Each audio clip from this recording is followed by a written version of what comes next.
আসসালামু আলাইকুম ওয়া রাহমাতুল্লাহি ওয়া বারাকাতুহু নাহমাদুহু ওয়া নাসাল্লি আলা রাসূলিহিল কারীম আম্মা বাদ আউযু বিল্লাহি মিনাশ শাইতানির রাজিম রাব্বি ইশরাহ লি সাদরি ওয়া ইয়াসসির লি আমরি ওয়াহলুল উকদাতাম মিন লিসানি ইয়াফকাহু কওলি। সম্মানিত প্রিয় দ্বীনী মুমিন মুসলিম ভাই এবং বোনেরা, আশা করি আল্লাহর রহমতে আপনারা সকলেই ভালো আছেন। আমি আলহামদুলিল্লাহ আল্লাহর অশেষ রহমতে অনেক ভালো আছি। আপনারা স্ক্রিনে দেখতে পাচ্ছেন যে জেলখানা কিভাবে তৈরি করব। যদিও আমার এই ব্যাপারে অনেক ভিডিও আছে, তারপরও যেহেতু ভাই কমেন্ট করেছে সেহেতু বিষয়টা আবারও বলতেই হয়। তো সম্মানিত প্রিয় দ্বীনী ভাই, আমরা যারা জিন ও জাদুর চিকিৎসা করে থাকি, আসলে এটা একটা গবেষণামূলক চিকিৎসা, যাহা কোরআন এবং সহিহ হাদিসের আলোকে করা হয়। আপনারা জানেন যে যদি আপনি এখন হাদিস খুঁজেন যে আচ্ছা জেলখানা তৈরির হাদিসটা কোথায়, তাহলে আমি দিতে পারবো না। কেন দিতে পারবো না? কারণ আল্লাহ রাসূল সাল্লাল্লাহু আলাইহি সাল্লাম জিনদেরকে বন্দী করেন নাই। আল্লাহ রাসূল সাল্লাল্লাহু আলাইহি সাল্লাম চাইলেই কিন্তু জিনদেরকে বন্দী করতে পারতেন, কিন্তু সুলাইমান আলাইহিস সালামের যে সম্মান, সেই সম্মানের দিকে তাকিয়ে আল্লাহ রাসূল জিনকে বন্দী করেন নাই। কারণ আল্লাহ পাক সুলাইমান আলাইহিস সালামকে সেই রাজত্ব দান করেছে। সম্মানিত প্রিয় দ্বীনী ভাই, আমরা যেভাবে জিন ও জাদুর চিকিৎসা করে থাকি, এটা হচ্ছে সম্পূর্ণ শিরক মুক্ত এবং বেদাত মুক্ত। বেদাত মুক্ত কেন বললাম? যদিও আপনারা দলিল খুঁজবেন যে আচ্ছা আল্লাহ রাসূল সাল্লাল্লাহু আলাইহি সাল্লাম কি জিনদেরকে জেলখানায় দিয়েছে, জিনদেরকে জবাই দিয়েছে, জিনদেরকে আগুন দিয়ে জ্বালিয়ে দিয়েছে, আমি বলবো না, আল্লাহ রাসূল একটাও করেন নাই। আল্লাহ রাসূল রুকাইয়া করেছেন এবং ঝাড়ফুঁক করার নির্দেশ দিয়েছেন। এমনকি সাহাবীগণ ঝাড়ফুঁক করেছে, এমনকি মা আয়েশা রাদিয়াল্লাহু তাআলা আনহু ঝাড়ফুঁক করেছেন বদ নজরের জন্য। তো সম্মানিত প্রিয় দ্বীনী ভাই, আমরা যে জিনকে জবাই দিই, জিনকে জেলখানায় নিক্ষেপ করি এবং জিনকে আগুনে পুড়িয়ে দিই কোরআনের পাওয়ারে, এগুলো কি আমাদের শক্তিতে করি? সম্মানিত প্রিয় দ্বীনী ভাই, আমাদের কোনো ক্ষমতা নাই একটা জিনকে জবাই দেওয়ার, আমাদের কোনো ক্ষমতা নাই একটা জিনকে আগুন দিয়ে জ্বালিয়ে দেওয়ার, আমাদের কোনো ক্ষমতা নাই জিনকে জেলখানায় নিক্ষেপ করার, আমাদের কোনো ক্ষমতা নাই জিনকে জেলখানা তৈরি করার। সম্মানিত প্রিয় দ্বীনী ভাই, তাহলে আমরা কিভাবে করি? প্রশ্ন আসতে পারে না? অবশ্যই আসতে পারে। সম্মানিত প্রিয় দ্বীনী ভাই, আমরা হলাম গোলাম, গোলামের ঘরের গোলাম, মানে আল্লাহর গোলাম। আর আল্লাহ পাকের কোরআন, আল্লাহ পাকের অনুমতি ছাড়া আমরা কিছুই করতে পারি না। কারণ শেফা দানের মালিক হচ্ছে আল্লাহ, রোগীকে সুস্থ করে দেন আল্লাহ, জিনকে জ্বালিয়ে দেয় কে? আল্লাহ। আল্লাহর অনুমতি যদি না থাকে তাহলে কি জিন জ্বলে যাবে? কখনোই না। সম্মানিত প্রিয় দ্বীনী ভাই, এজন্য যারা মূলত অহংকার করে, অহংকার বসে বলে আমি তাকে জবাই দিব, তাকে দেখে নিব, জিনদের সঙ্গে এমন ভাবে কথা বলে যেন যে সে মানে মুইকি হনুরে হয়ে গেছে, নাউজুবিল্লাহ। যদিও তাদের কোনো ক্ষমতা নাই। এই পৃথিবীতে যত রাখি, যত জিন ও জাদুর চিকিৎসক কাজ করে, তাদের কারোই কোনো ক্ষমতা নাই। সেই ক্ষমতা দিয়ে থাকেন একমাত্র মহান আল্লাহ।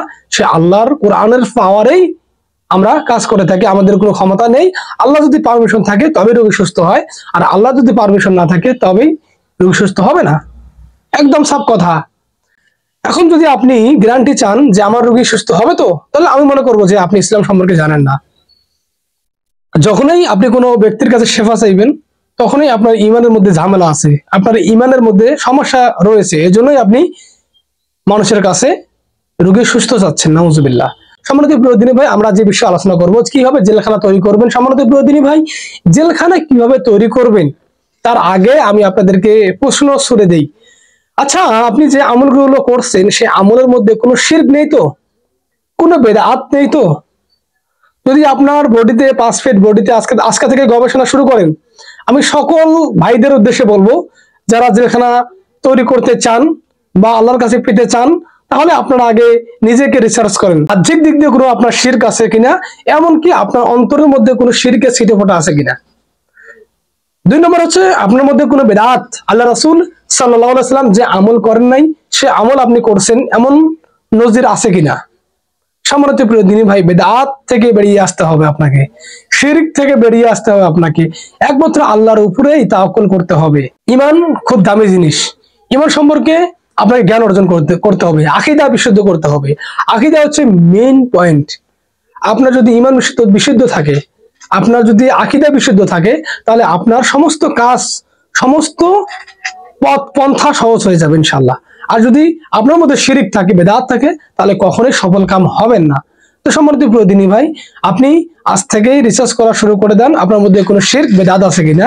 যদি শিরক বেদাত থেকে থাকে তাহলে আপনি আজই তওবা করে সেগুলো ছেড়ে, সেগুলোকে ছুঁড়ে মেরে আল্লাহ এবং তার রাসূলের দিকে ফিরে আসতে হবে।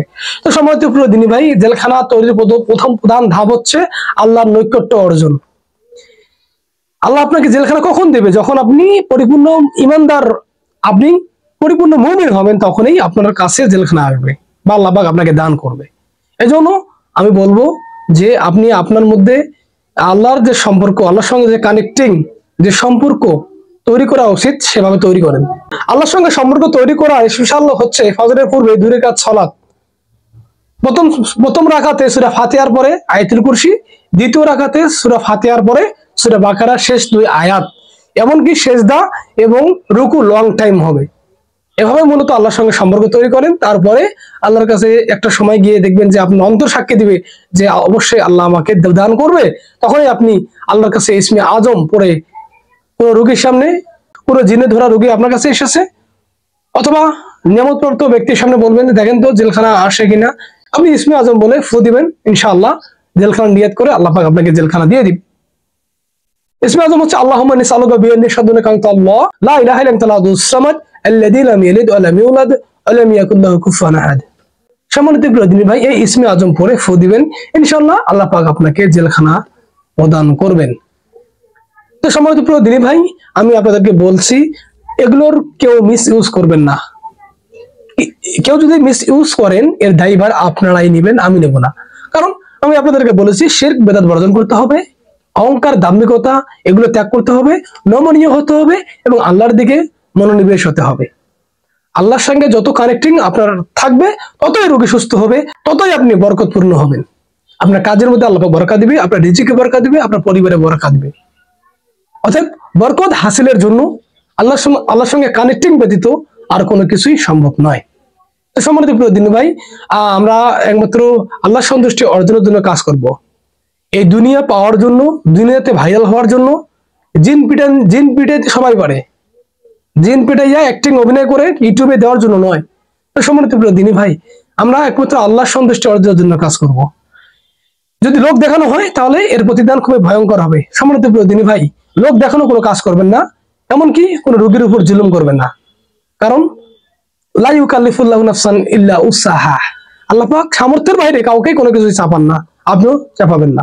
তো সম্মানিত প্রিয় দিনী ভাই, আজকে আপনাদের মাঝে এখানেই। সুবহানাকাল্লাহুম্মা বিহামদিকা আশহাদু আল্লা ইলাহা ইল্লা আনতা আস্তাগফিরুকা ওয়া আতুবু ইলাইক। আসসালামু আলাইকুম ওয়া রাহমাতুল্লাহি ওয়া বারাকাতুহু।